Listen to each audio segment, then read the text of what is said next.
वसंत पंचमीला आपण सर्वांनी सरस्वती पूजा पाहिली असेल, पिवळे कपडे घातलेले लोक पाहिले असतील आणि हवेत उडणारे पतंगही पाहिले असतील। पण तुम्हाला माहिती आहे का, हीच वसंत पंचमी गेल्या 700 वर्षांपासून दिल्लीतील एका प्रसिद्ध दर्ग्यातही साजरी केली जाते, जिथे कव्वाल पिवळे फेटे बांधून गातात आणि मजारवर पिवळी चादर चढवली जाते। आज आपण जाणून घेणार आहोत सुफी बसंत या अनोख्या परंपरेबद्दल, जी भारताच्या गंगा जमुनी तहजीबचे एक जिवंत उदाहरण आहे। ही गोष्ट सुरू होते 13व्या शतकात। महान सुफी संत हजरत निजामुद्दीन औलिया यांना त्यांच्या पुतण्यांबद्दल म्हणजेच ताकीउद्दीन नूह बद्दल खूप जिव्हाळा होता।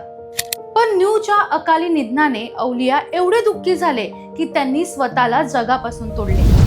कित्येक महिने ते कोणाशी बोलले नाहीत, त्यांनी अन्नही त्यागले। त्यांचे आवडते शिष्य आणि महान कवी अमीर खुसरो आपल्या गुरूंना या दुःखातून बाहेर काढण्यासाठी धडपडत होते। एके दिवशी खुसरो यांनी काही हिंदू स्त्रियांना पिवळी वस्त्र परिधान करून हातात मोहरीची फुलं घेऊन गाणी गात जाताना पाहिले। खुसरो यांनी त्यांना विचारलं की तुम्ही कुठे चालला आहात? तेव्हा त्या स्त्रियांनी सांगितलं की त्या वसंत ऋतूच्या आगमनानिमित्त देवाला प्रसन्न करण्यासाठी फुले अर्पण करायला जात आहेत। बस, खुसरोला एक भन्नाट कल्पना सुचली। खुसरो यांनी तात्काळ पिवळा पोशाख घातला, स्वतःला फुलांनी सजवले आणि पिवळ्या फुलांचा गुच्छ घेऊन ते हजरत निजामुद्दीन औलिया यांच्या समोर नाचत गाऊ लागले।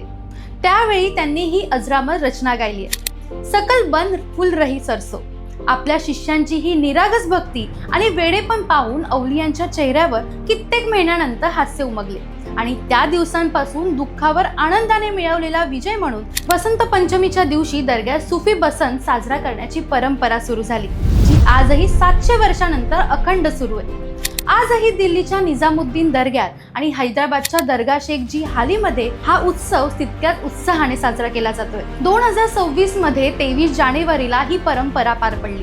हिंदू आणि मुस्लिम दोन्ही धर्माचे लोक एकत्र येऊन पिवळी फुले अर्पण करतात आणि अमीर खुसरो यांच्या वसंत ऋतूवरील कव्वालींचा आनंद घेतात। हे केवळ एक धार्मिक कार्य नसून ते एका सामाजिक सांस्कृतिक वारशाचे जतन आहे, जिथे संगीत आणि भक्ती धर्माच्या भिंती ओलांडून एकत्र येतात। भारतात खरं सौंदर्य अशाच परंपरांबद्दल दडलंय, ज्या आपल्याला जोडण्याचं काम करतात। तुम्हाला या सुफी बसंत परंपरेबद्दल काय वाटलं? कमेंट्स मध्ये नक्की सांगा। अशाच नवनवीन गोष्टी जाणून घ्यायच्या असतील तर व्हायरल कारभारला फॉलो करा आणि YouTube चॅनलला सबस्क्राईब करा।